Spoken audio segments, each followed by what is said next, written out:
చూడండి 1990లో ఒక పర్సన్ జేఎస్డబ్ల్యూలో ఒక 1 lakh తోటి స్టాక్స్ కొన్నాడు. సో కొని ఆ పేపర్స్ అప్పుడు డిజిటల్ లేదు కాబట్టి ఆ పేపర్స్ ఎక్కడో పడేశాడు. కొన్ని సంవత్సరాల తర్వాత వెరీ రీసెంట్ గా వాళ్ళ అబ్బాయి ఇంట్లో చెక్ చేస్తున్నప్పుడు ఆ పేపర్స్ దొరికింది. సో ఇప్పుడు అతను చెక్ చేస్తే వాటి వాల్యూ ఒక 10-20 లక్షల కాదు, దగ్గర 80 కోట్ల వాల్యూ అయింది.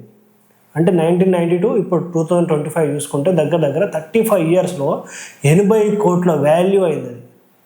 సో నేను ఏం చెప్పాలనుకుంటున్నా అంటే, సో పేదవారిగా పుట్టడం మన తప్పు కాదు, పేదవారిగా చనిపోవడం మన తప్పు అని చెప్పేసి కొంచెం పెద్దలు చెప్పడం జరిగింది.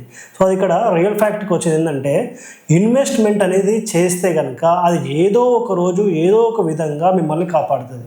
సో చాలామంది ఇన్వెస్ట్మెంట్ చేయడానికి భయపడతారు. స్టాక్ మార్కెట్ అనగానే ఇన్వెస్ట్మెంట్ చేయడానికి చాలామంది భయపడతారు.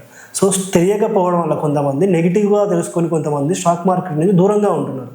సో అది చాలా తప్పు. స్టాక్ మార్కెట్ అనేది ఒక కల్పవృక్షం లాంటిది. సో ఇంకో చాలామంది అనుకునే విషయం ఏంటంటే, మా దగ్గర తక్కువ డబ్బులు ఉన్నాయి, మేము ఎలా చేయగలుగుతామంటే, మీరు 500తో కూడా స్టార్ట్ చేసుకోవచ్చు. సో ఎవరు చెప్తారు మాకు ఎలా అంటే, మీరు టెన్షన్ పడాల్సిన అవసరం ఏం లేదు.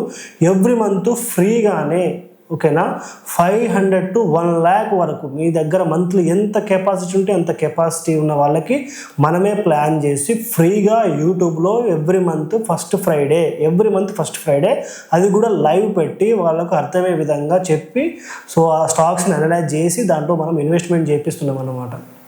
దగ్గర 6 months కూడా మనకైతే కవర్ అప్ అయింది. బట్ ఇక్కడ ఎందుకు చెప్తున్నా అంటే, రీసెంట్గా ఈ న్యూస్ చదివిన తర్వాత సో ఇది కూడా మీకు తెలియాలని చెప్పేసి నేను అనుకుంటున్నాను. ఎందుకంటే 80 కోట్లు అంటే చాలా పెద్ద విషయం అన్నమాట. అది కొన్ని తరాలు హ్యాపీగా బతికేయచ్చు.